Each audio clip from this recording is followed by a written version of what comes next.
Leffen, one of the biggest names in Melee and even the FGC, who has also had some of the worst luck when it comes to getting to the US to compete. However, this hasn't stopped him from time and time again, showing that he's one of the best to ever do it, and sometimes the best. That's it! Leffen wins! Leffen makes the comeback! In between 2007 and 2013, Melee was ruled by the 5 gods. 5 players who would be the only ones to win big tournaments in that time period. Mewtwo, Armada, Mango, PPMD, and hungrybox. Leffen rose to prominence as the one to end this era, winning tournaments, slaying the 5 gods. And not just on Twitter. Oh! That's it! Leffen jumps out of his chair! He brought in a brand new era of Melee, opening the door for more players to rise to the challenge. However, while Leffen's story is inspiring, showing that it's never too late to try and be the best at what you love, it's also extremely unfortunate, because despite all of these achievements, including an EVO trophy, he hasn't once been able to get ranked number 1 in the world. He's come damn close multiple times, however, that number 1 spot has eluded him, and unfortunately, it's not entirely his fault. You see, 2015 was Leffen's year. He started it out with his iconic win at Beast 5, where he was able to beat Armada, Mango, and Armada again to take first place. And what followed was a year of top 8s and a lot of tournament wins over the 5 gods. With only one tournament finish outside of the top 8, the 5 gods weren't able to keep up, except for his fellow Swede in Armada, who'd be the one to shut him down at a lot of events. The year was looking like there was to be a new player to hit number 1 for the first time since Armada in 2011. However, on his way to the US for the Big House 5, one of the biggest tournaments of the year and critical to the rankings, Leffen was denied entry to the US due to issues with his visa. This is just bullshit. Armada would go on to win that tournament, and Leffen would not be able to attend a tournament in the US for another year, denied by the world of any hope he had to be number 1 while he was playing the best Melee he had ever played in his life. He would have other good years, but he would never cinch out that number 1 spot on an official ranking. So you may be asking, what the hell, Chaler, Chaler, whatever your name is? Why has this video got this title?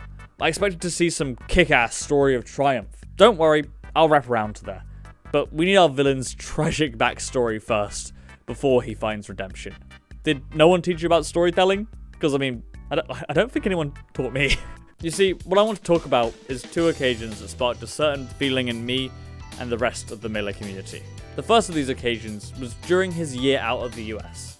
You see, obviously during this time, Leffen was extremely downtrodden. He missed all of these tournaments due to his visa issues, basically putting his career as a pro Melee player on hold with nothing he could do about it. However, he would get another chance to compete against the best in the world after 6 months. There was this streak of tournaments in Canada which Leffen's visa issues didn't extend to. So he set out, and at his first tournament, it wouldn't go so well. The rust would show through, and he would fall out at 8th. At Battle of BC, he would be able to take first in a Game 5 set with SFAT, which I'm sure at the time was a lot closer than he would have liked. However, the big one was the last on the calendar. GOMOCH 2016, Canada's first major, which would have all 4 of the active gods in attendance. After his last 2 performances, I don't think many people expected anything exceptional out of Leffen, especially as the 5th seed. If he wanted to win, he was going to need to beat at least 3 of the gods to win the tournament. And that run started with M2K. The games went back and forth. Mewtwo really brought out the rustiest parts of Leffen's gameplay, with his simple but effective neutral and killer punish. Even pulling a character switch in the middle of the set and ending the set on Marth, with what would go down to a very sloppy pocket spaghetti last stock. But Leffen clutched it out and advanced to winners semis where his arch Swede was waiting for him, Armada. Armada had obviously been the crutch at events the year prior, as I mentioned. So how would this Leffen handle him? Well, he actually got Armada to switch off of his Fox and back onto Peach, where Armada would just about manage to close out a game on FD. However, Game 4 was all she wrote, with Leffen ending the set with an insane input channeled from the 20XX bots in the future, of Wave Shine out of shield into a full Wave Shine across the stage to end the game in an up smash. An honestly insane way to end Armada of all players, sending him through to winners finals, where he would face down hungrybox and Jigglypuff. Leffen takes game 1 and looks insane versus hbox on Dreamland, and takes a 2-stock lead. It looks like he's on fire, he's going to run through hbox, but everyone knows the rule, you just don't fuck with the rule. That's it! Okay, he beat it away. Oh my god! That's the setup! hungrybox's humongous comeback! After that, the momentum was in Clutchbox's sails to take a game 3, and game 4 looked like a wrap as well. A stray back air could send Leffen off the game, but Leffen decided to do the impossible and out-clutch the clutch god. I have no idea if these pummels got him the kill, but damn if it didn't send a message. Game 5 might have been on hbox's counterpick, but the wind was in his expanding left sails now, and he ended the set with another play to put in the clip reel.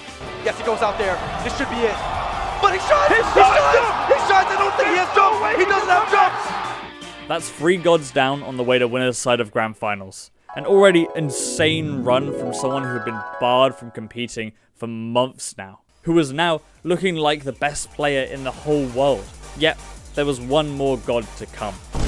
Mango, after losing in winners quarters, had been on an insane losers run.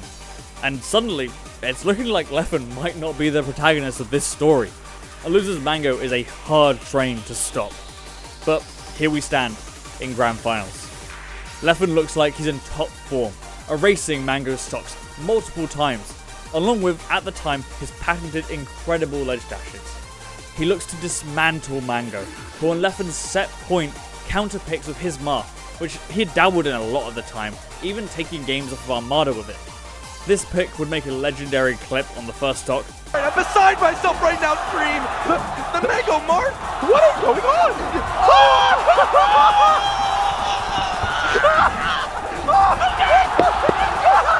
But Leffen would hold strong and hit another crazy 0 death to even up the game. What's going on? The crowd's confused! They don't know what country they're from! They don't know who's playing!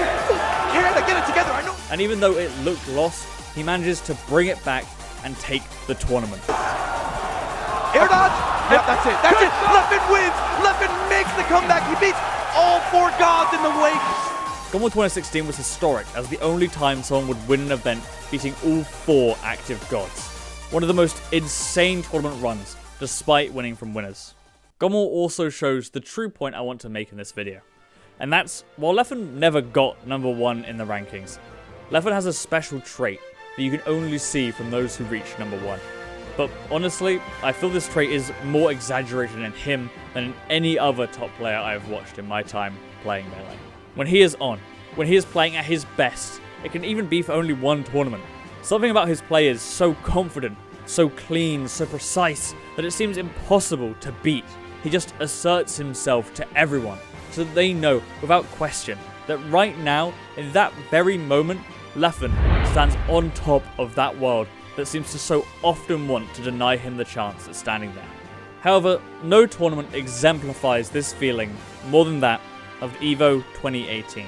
In this event, Leffen would reach top 8 through winner's side, and in round 1 would play against hungrybox, and lose game 1 in a best of 3, in, well, let's not sugarcoat it, an ass whooping.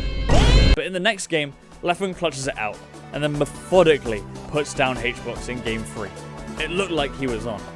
Then is Scar, who is being impacted by this feeling I'm talking about, would predict. Toph, right now the way Leffen's playing,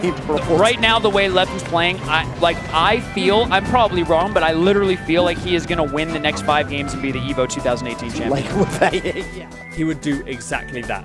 3-0 over Plum, 3-0 over Armada, in some of the most insane Melee I have ever seen.